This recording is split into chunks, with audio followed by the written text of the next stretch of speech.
Hello students, let's continue our chapter number 4, Nutrition in Living Organisms of Standard 7th. This is our second video. In the first video, we have learned nutrition, need of nutrition, autotrophic nutrition, heterotrophic nutrition and photosynthesis. Autotrophic plants prepare their own food by photosynthesis process. So it is very important topic. Today we will revise photosynthesis process followed by transport system in plants and nitrogen fixation.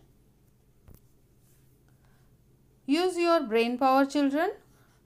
First question, how does photosynthesis occur in dark red or purple color leaves?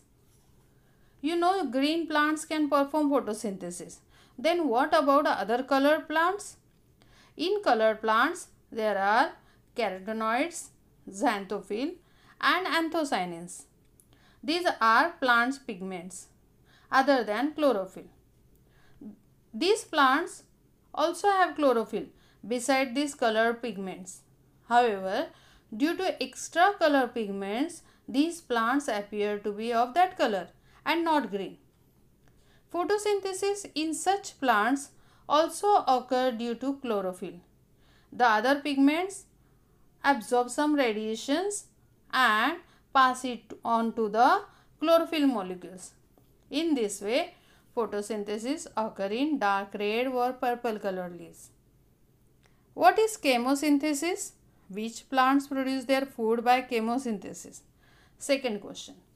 See, using carbon dioxide, methane, hydrogen sulfide as a source of energy and producing food in this process is called chemosynthesis.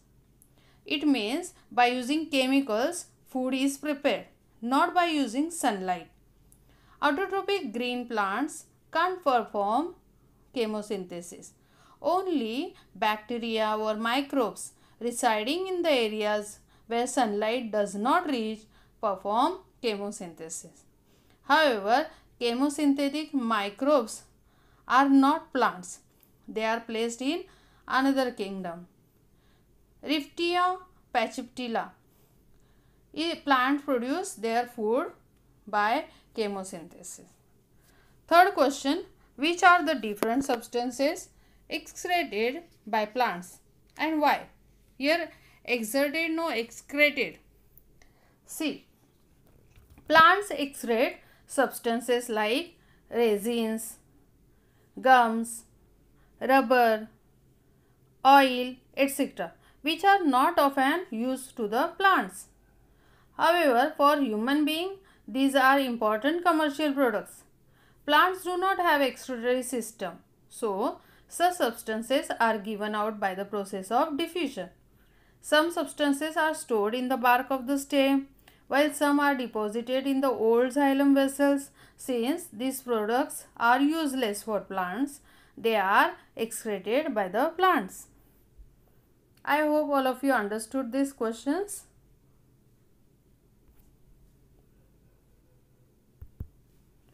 Let's see the process of photosynthesis. In this video, see this. Process of photosynthesis takes place in green plants, in which plants can prepare their own food.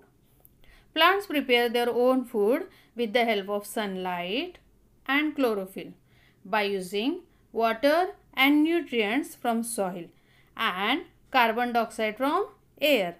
This process is called photosynthesis. Observe the diagram. See here.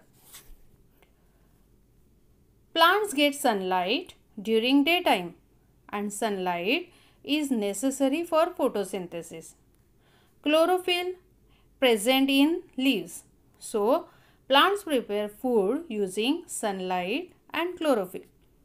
Then plants take water, minerals and salts from soil through roots. Plants get carbon dioxide from air. In this way, carbon dioxide, water, minerals, salts, sunlight and chlorophyll are the constituents necessary for the process of photosynthesis. In this process of photosynthesis, plants gives out oxygen gas which mixes in the air. Plants convert light energy into chemical energy and store in the form of food in the process of photosynthesis. Water, minerals and salts are absorbed by roots from the soil. The stem transport water, minerals and salt are absorbed by roots up to the leaves. Because the photosynthesis process takes place in leaves. The leaves have microscopic openings called stomata through which they take in the carbon dioxide from the air. See the diagram. You can see chloroplast present in the leaves of plants. Student, in this way plants use carbon dioxide and gives out oxygen in the process of photosynthesis. The chloroplast present in the leaves contain chlorophyll, which absorbs sunlight and helps to convert carbon dioxide and water into food. Oxygen is given out in this process. Now we are going to see chemical equation.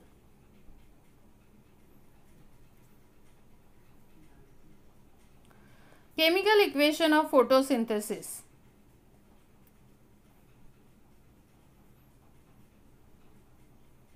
Carbon dioxide and water. Carbon dioxide 6CO2 plus water 6H2O. In the presence of sunlight and chlorophyll, food is produced or gives food, that is glucose C6H12O6. It is called carbohydrates, plus 6O2 oxygen. Oxygen is released in the atmosphere in this photosynthesis process. Let's see this transport system in plants. There are two types of transport system in plants which are indicated by two colors, blue color and yellow color. Blue color indicates xylem and yellow color indicates phloem. Now we are going to see about xylem. Xylem transport minerals and water from the root to all aerial parts of the plants. Aerial parts means stem, leaves, branches, etc. Phloem transports the food, that is glucose, from the leaves to the other parts of the plants where it is either consumed or stored.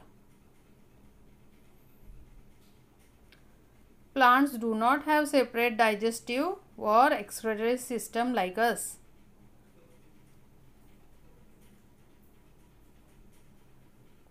Nitrogen fixation. Plants produce carbohydrates by the process of photosynthesis. Carbohydrates are made from carbon, hydrogen and oxygen. Proteins are made from carbon, hydrogen, oxygen and nitrogen. How do plants obtain the nitrogen necessary for the synthesis of proteins? Air contains gaseous nitrogen. Everyone know that nitrogen is the largest component of the air. 78% nitrogen is present in the air. Then how plants will get that gaseous nitrogen? That is only nitrogen fixation. Plants need nitrogen for synthesis of proteins. But plants cannot utilize gaseous nitrogen. So they convert it into nitrogen compounds. This is known as nitrogen fixation.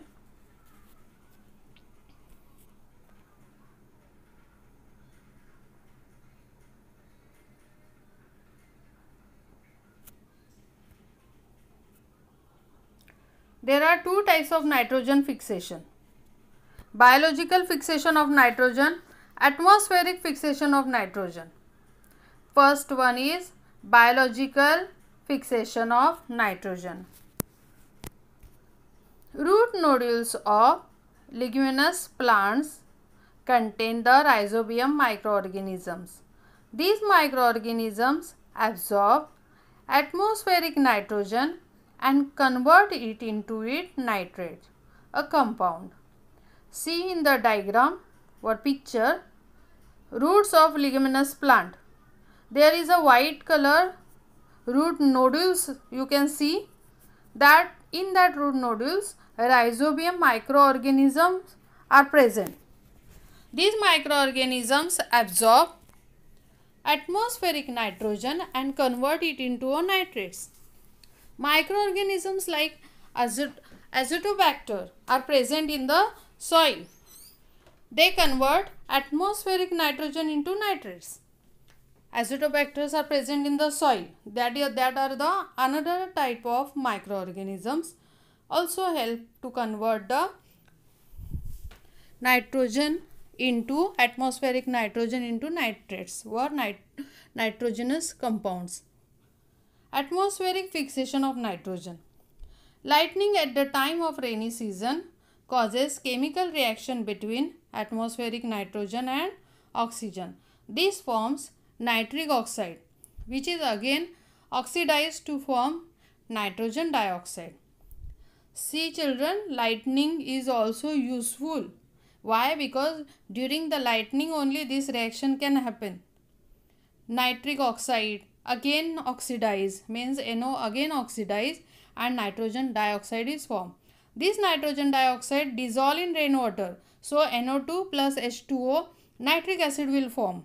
That is the HNO3, which gets added to the soil along with rainwater.